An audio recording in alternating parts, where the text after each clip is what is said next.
Hello friends, welcome back to my YouTube channel. आज के इस वीडियो में हम डिस्कस करेंगे एमएससी 203 का एक बहुत ही important topic input output analysis, जो कि एमएससी 203 की एमए इकोनॉमिक्स एग्जाम में 12 मार्क्स का आता है।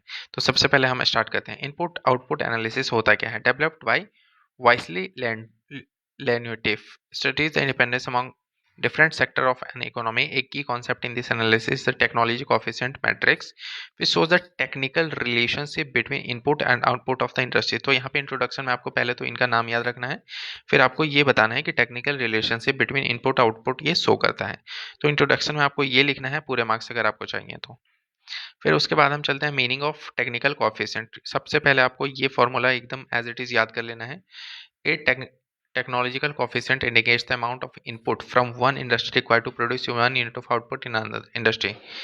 मतलब कि अगर हमको आउटपुट x चाहिए तो हमको कितना इनपुट लगाना होगा y। तो इस चीज को यहाँ पे डिस्कस करते हैं। ये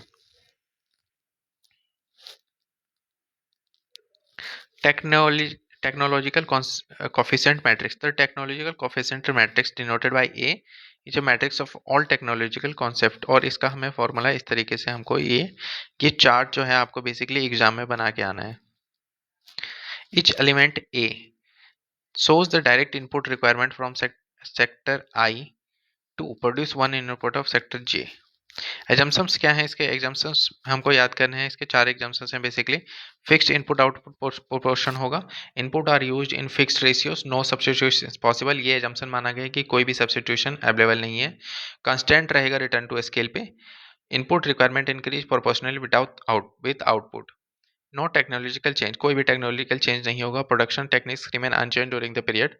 homogeneous output, each sector produce only one type of product. यहाँ पे कि होमोजेनियस आउटपुट हो गई। तो ये चार एग्जाम्पशंस होंगे जिसके बेस पे ये थ्योरी काम करेगी।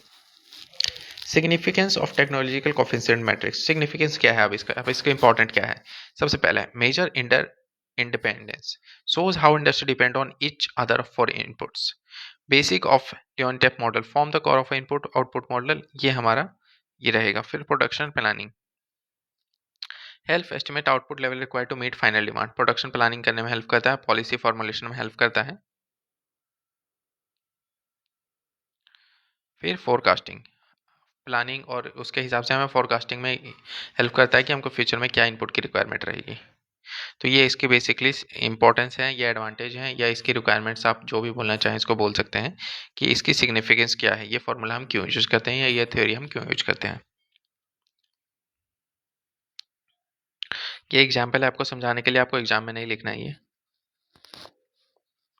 तो ये इस तरीके का ये थ्योरेटिकल क्वेश्चन है जो आपके एग्जाम में 12 मार्क्स का आता है। तो आप बस इसको अपने पॉइंट्स में याद कर लीजिए।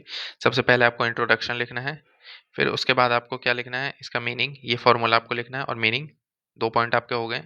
फिर तीसरा में आपको लिखना है ये टेक्नोलॉजी ऑफ कोएफिशिएंट मैट्रिक्स, और इसमें आपको ये ए मैट्रिक्स बिल्कुल याद करके लिख के आना। 3 पॉइंट हो गए आपके।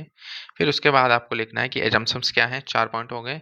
फिर इसके बाद आपको लिखना है यहाँ पे सिग्निफिकेंस क्या है, 5 पॉइंट्स।